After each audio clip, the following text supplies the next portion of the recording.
En ce moment précis, il y a 80% des eaux usées mondiales qui sont rejetées directement dans la nature, sans le moindre filtre. Ouais, absolument rien. Zéro traitement. C'est ça, zéro traitement. Et tu sais, on a l'habitude de dire qu'on vit sur une planète bleue, mais en fait, on est en train d'empoisonner activement la toute petite fraction d'eau qui nous maintient en vie. Je suis vraiment ravi de me plonger dans ce sujet aujourd'hui. Et je suis ravie d'être là pour en discuter parce que c'est vraiment le paradoxe ultime de notre époque. Tu vois, quand on parle d'urgence écologique, le cerveau humain fait presque automatiquement un raccourci visuel vers la couleur verte. Ah oui, complètement. On pense aux forêts amazoniennes, au fait de réduire notre empreinte carbone. De planter des arbres, voilà. Mais la véritable ligne de front, celle qui dicte littéralement notre survie à très court terme, elle n'est pas verte du tout, elle est bleue. Et c'est exactement pour ça qu'on fait cette analyse approfondie aujourd'hui. On va plonger au cœur de ce paradoxe en décortiquant les notes et les recherches issues d'une présentation de Nader Imani. C'est le vice-président exécutif chez Festo Didactique, c'est bien ça, non? Exactement. Et dans cette présentation, il détaille un projet très spécifique qui s'appelle l'initiative H2O Maghreb. Donc, l'objectif de notre exploration d'aujourd'hui, c'est de comprendre comment la collision inattendue entre des technologies d'automatisation ultra sophistiquées et une éducation technique hyper inclusive pourrait bien être notre seule porte de sortie. Oui, face à cette crise mondiale sans précédent. Mais avant de parler de ces technologies, ou même de cette éducation, il faut vraiment qu'on pose les bases. L'ampleur géométrique du problème est énorme. En fait, notre perception de l'eau sur Terre est totalement faussée. C'est-à-dire, On a l'impression d'en avoir trop. c'est exactement ça. On souffre d'une illusion d'abondance persistante. Tu sais, en lisant les sources, il y a une image qui m'a frappée, c'est celle de la batterie de nos téléphones. On regarde l'écran, on voit cette grosse icône de batterie bleue remplie à 100%, et on se dit, tranquille, on est large pour la journée. C'est une super analogie, ouais. Et puis, d'un coup, le téléphone s'éteint, sans prévenir. Tout simplement parce que la batterie était corrompue de l'intérieur.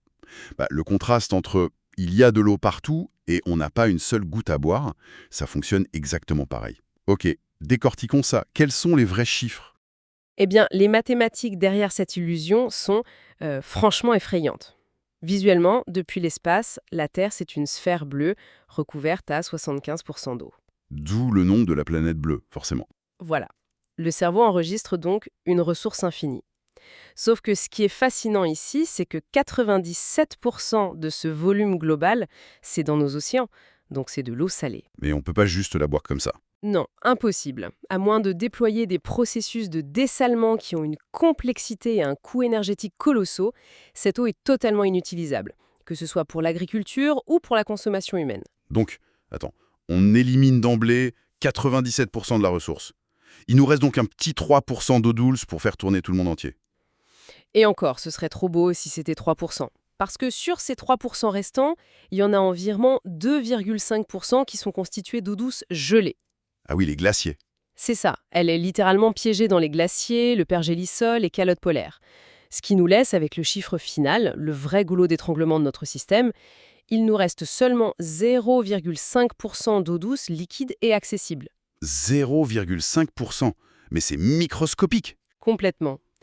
C'est cette fraction infime qui doit désaltérer, nourrir et soutenir toute l'industrie de 7,5 milliards d'êtres humains. C'est un chiffre qui donne vraiment le vertige.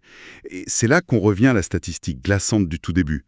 Sur le peu d'eau qu'on utilise, on en recrache 80% dans la nature sans aucun traitement. On prend notre ressource la plus rare, on la bourre de produits chimiques, de déchets urbains, et on la jette. Le problème, au fond, c'est pas que l'eau disparaît dans l'espace. Le volume total d'eau sur Terre, lui, il reste toujours le même. Ouais, le cycle de l'eau, rien ne se perd. Exactement. Le vrai problème, c'est un enjeu de débit et de qualité. On a une ressource fixe qui est purifiée super lentement par la nature et on la met face à une population en croissance exponentielle. Qui est concentrée dans des mégapoles en plus. Voilà, avec une industrie qui dévore littéralement l'eau douce. En fait, la courbe de notre demande a violemment percuté la courbe de la capacité naturelle de renouvellement. Et le bilan humain, il ne se lie pas que sur les graphiques. Les sources sont très claires là-dessus. Près de 800 millions de personnes n'ont aujourd'hui aucun accès à l'eau potable. C'est énorme. Et ça parle même de 3,5 millions de morts par an directement liées à l'eau non potable et au défaut d'assainissement. Pour donner une idée à ceux qui écoutent, ça veut dire que toutes les 21 secondes, un enfant meurt d'une maladie liée à la qualité de l'eau. C'est tragique. Et face à cette arithmétique-là, on a une réalité mécanique qui s'impose. Le cycle naturel de l'eau est physiquement embouteillé. Il ne peut plus du tout suivre notre rythme. Justement, dans les sources, ils disent que la nature a, je cite, « capitulé ». Je trouve le terme un peu dramatique, non? La nature ne capitule pas vraiment. Ce n'est pas une capitulation au sens une défaite militaire. C'est plus un engorgement systémique. Imagine une petite autoroute de campagne. Ok, j'imagine. Elle est parfaitement conçue pour faire circuler, disons, 100 voitures par jour. Elle a fonctionné comme ça pendant des milliards d'années, avec l'évaporation, la condensation, les précipitations, la filtration naturelle par les sols. Le cycle classique qu'on apprend à l'école, quoi. C'est ça. Et soudainement, bam, l'ère industrielle arrive et propulse 10 millions de camions par jour sur cette même petite route. Ah oui, le chaos total. Totalement. L'autoroute n'a pas abandonné, elle est juste totalement et irrémédiablement paralysée par le trafic. Et c'est exactement là que l'initiative présentée par Nader Himani entre en jeu. Puisque la nature est, comme tu dis, embouteillée, la solution de Festo Didactique, c'est d'utiliser des technologies d'automatisation super avancées pour reproduire et soutenir ce cycle artificiellement. C'est l'idée, oui. Mais là, je dois te poser la question qui fâche un peu. Est-ce qu'il n'y a pas une arrogance humaine complètement délirante là-dedans? Je veux dire, on a cassé notre planète avec notre industrie, et maintenant on se dit que quelques capteurs électroniques vont remplacer un écosystème naturel qui a mis des milliards d'années à se perfectionner. Je comprends tout à fait. C'est le syndrome de l'apprenti sorcier. Voilà, c'est exactement ça. Cette réaction est inévitable quand on découvre le projet. Le poids philosophique de se dire on va simuler la nature en usine, c'est lourd. Mais il faut vraiment regarder la situation avec pragmatisme, sans affect. Comment ça? Eh bien, l'automatisation industrielle, c'est le cœur de métier d'entreprises comme Festo. Et ils n'interviennent pas ici par vanité ou pour prouver qu'une machine est supérieure à une rivière. D'accord. Ils interviennent parce que maximiser la productivité du traitement des eaux douces et du recyclage des eaux usées, c'est devenu le seul levier qui nous reste. C'est une question de survie pure et simple. On n'a plus le temps d'attendre des mois qu'un sol filtre nos toxines. Donc en fait, on parle littéralement d'une intervention de maintien en vie.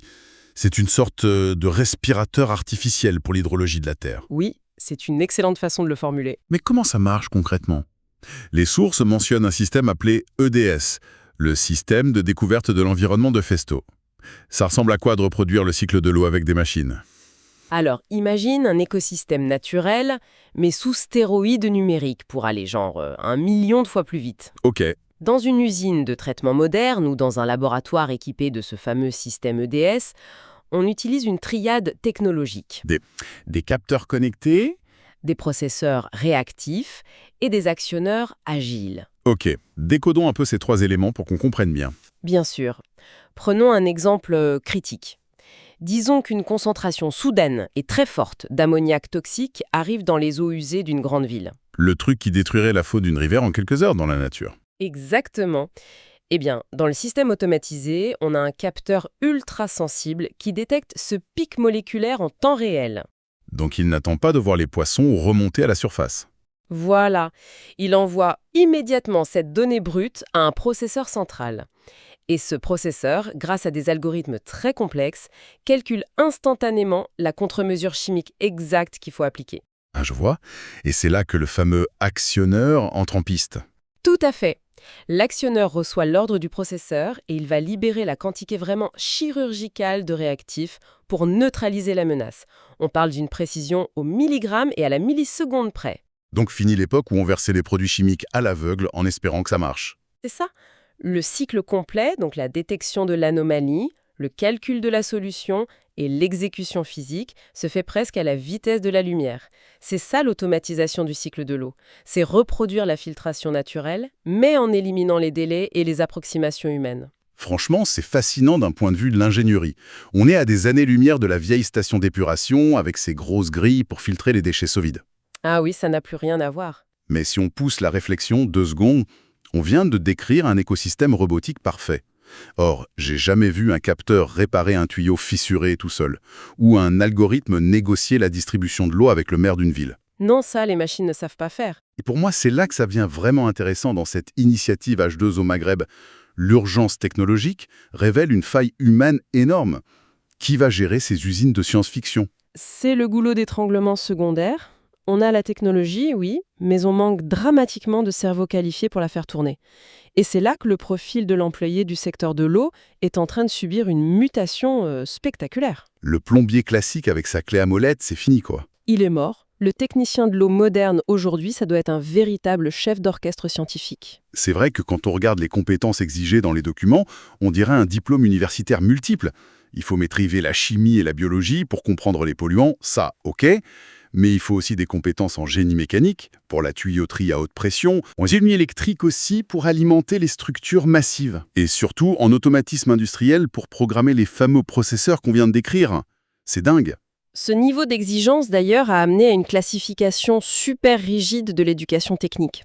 Les sources expliquent qu'il faut former des professionnels de niveau 4 qui sont capables de gérer l'exploitation et la maintenance ultra complexe au quotidien. Et il y a le niveau 5 aussi, non? Oui, le niveau 5, ça concerne la planification stratégique et la conception même des installations.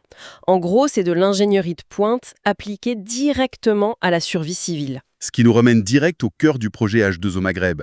C'est lancé au Maroc et c'est pensé pour s'étendre à toute l'Afrique. Mais comment tu fais pour former des milliers de techniciens à un tel niveau de complexité sans prendre des risques fous?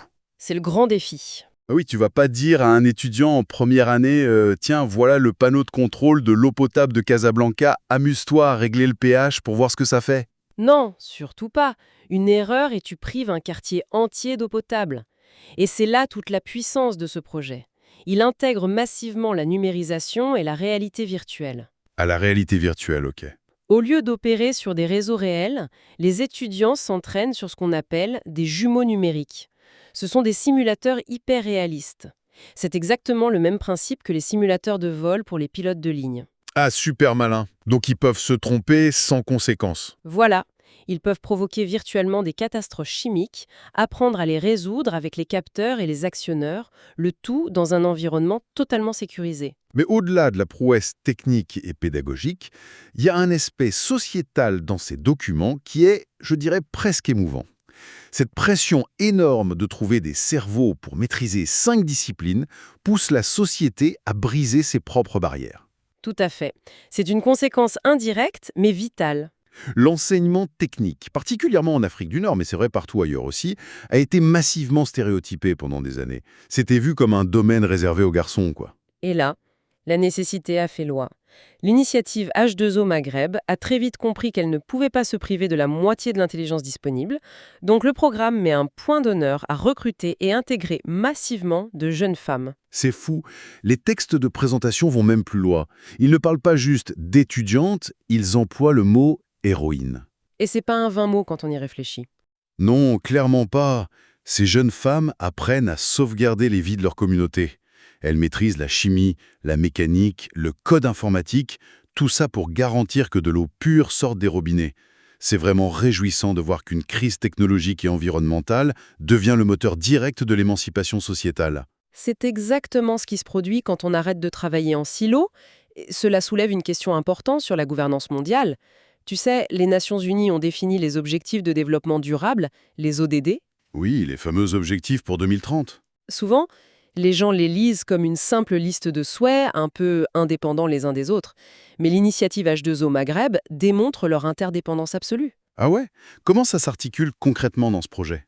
Tout part de l'ODD numéro 4, garantir une éducation de qualité. Sans ce socle, les simulateurs, les programmes multidisciplinaires, rien n'est possible. Logique. Mais cette éducation, elle est structurée de manière tellement inclusive qu'elle permet d'atteindre l'ODD numéro 5, l'égalité des sexes et l'autonomisation des femmes. Et pourquoi fait-on tout ça à la base? Pour l'eau? L'ODD numéro 6, j'imagine. Exactement. Garantir l'accès de tous à l'eau et à l'assainissement. Donc la crise de l'assainissement grâce à la numérisation des apprentissages s'est métamorphosée en une opportunité de créer des emplois à haute valeur ajoutée pour une jeunesse qui en avait désespérément besoin. Le lien de cause à effet est juste magnifique. Mais alors, qu'est-ce que tout cela signifie au niveau global? Parce que, redescendons sur Terre 2 secondes. D'accord. On parle de créer des jumeaux numériques, d'importer des capteurs ultra-sensibles, de réécrire les programmes éducatifs d'une nation entière. Le coût financier et le risque politique sont astronomiques. Une boîte privée comme Festo, elle ne peut pas débarquer au Maroc et dicter un nouveau cursus scolaire. Ah non, impossible. Et à l'inverse, le gouvernement local n'a pas forcément accès aux brevets des capteurs de dernière génération dans ses propres tiroirs. Et c'est là que réside la clé de voûte institutionnelle. Pour déployer ce niveau d'innovation à l'échelle d'un pays ou d'un continent, il faut une architecture diplomatique et financière extrêmement robuste. C'est pour ça que les sources insistent lourdement sur la mécanique des partenariats publics-privés, les fameux PPP. Ouais, on entend ce terme de PPP tout le temps dans les médias. Mais dans ce contexte très précis, comment ça fonctionne finalement? Pourquoi on a besoin de faire appel à la lourdeur de la bureaucratie internationale? Parce qu'il faut répartir les risques, tout simplement, et réunir des compétences qui ne se croiseraient jamais naturellement. C'est le principe des incitations croisées. Festo apporte le matériel, les processeurs, l'expertise en automatisation. Ok, le côté technologique. Voilà. Mais pour que ça devienne un diplôme officiel et reconnu, il faut le secteur public. Donc le gouvernement marocain qui fournit les infrastructures scolaires et le cadre légal. Et pour lier les deux, pour financer et arbitrer ce mariage improbable, il faut des courtiers mondiaux. Ah, je vois. Et c'est là qu'entrent en scène tous ces acronymes dont regorgent les documents ONU. L'ONU, l'ONUDI, l'USAID. Souvent dans les journaux, ça semble super abstrait, presque décoratif. Mais là, on comprend que leur rôle est chirurgical. Mais totalement. Si on prend l'ONUDI, par exemple, l'Organisation des Nations Unies pour le développement industriel, elle n'est pas là pour faire de la figuration. Elle assure que le transfert de technologie respecte des normes mondiales. Pour que le modèle puisse être exporté ensuite. Exactement, pour que le modèle marocain puisse être copié-collé au Sénégal ou en Afrique du Sud. Et de l'autre côté, tu as l'USAID, l'Agence américaine de développement, qui apporte le muscle financier pour atténuer le risque entrepreneurial de Festo. Parce qu'aucun acteur ne pourrait absorber seul un tel risque d'échec financier? C'est ça. Ce maillage, c'est d'ailleurs représenté par un autre objectif, l'ODD numéro 10, qui est axé sur la décennie d'action par les partenariats globaux. Ce qui est fascinant, c'est de voir comment cette initiative de l'eau s'insère dans la grande géopolitique actuelle. Dans nos notes, Nader Imani fait très souvent le lien avec les grands engagements climatiques mondiaux, la COP21 avec l'accord de Paris ou la COP26 à Glasgow. Oui. Et si on relie ça au contexte global, il mentionne aussi l'impact du Green Deal, le pacte vert de l'Union européenne. L'ambition de l'Europe, c'est de devenir le premier continent neutre en carbone d'ici 2050. C'est une ambition démesurée. Oui, mais toutes ces grandes messes internationales, elles créent une pression législative et une dynamique budgétaire énorme. Elles forcent les États et les entreprises à investir massivement dans les technologies vertes. Et là, je veux qu'on prenne un peu de recul. C'est formidable de vouloir devenir neutre en carbone d'ici 2050. Ok. Mais si on relie ce pacte vert à notre réalité sur l'eau, il y a une vraie dissonance. Comment ça? On peut éliminer tout le CO2 de l'atmosphère. On peut rouler dans des voitures électriques parfaites, faire tourner nos usines uniquement au vent et au soleil. Oui. Si on n'a plus d'eau propre pour nos hôpitaux, pour notre agriculture, et juste simplement pour boire, tout ce beau système vert s'effondre en quelques jours. Ah oui, c'est la conclusion inévitable de cette analyse. Face aux nobles luttes sur les gaz à effet de serre, l'accès à l'eau restera toujours le défi indépassable de ce siècle. C'est le véritable goulot d'étranglement de l'humanité. L'éducation technique de pointe et le courage politique de financer ces infrastructures aquatiques, ce ne sont pas des options de luxe. C'est la base absolue. C'est le strict minimum vital pour garantir la sécurité des générations futures. Écoute, si on devait synthétiser notre parcours d'aujourd'hui, la trajectoire est quand même vertigineuse. On est parti d'un constat terrifiant, le cycle naturel de l'eau, qui est en pleine paralysie face à l'industrialisation. Oui. Ensuite, pour pallier ça, on a vu qu'on conçoit d'immenses écosystèmes robotiques ultra réactifs en usine. L'automatisation salvatrice. Voilà.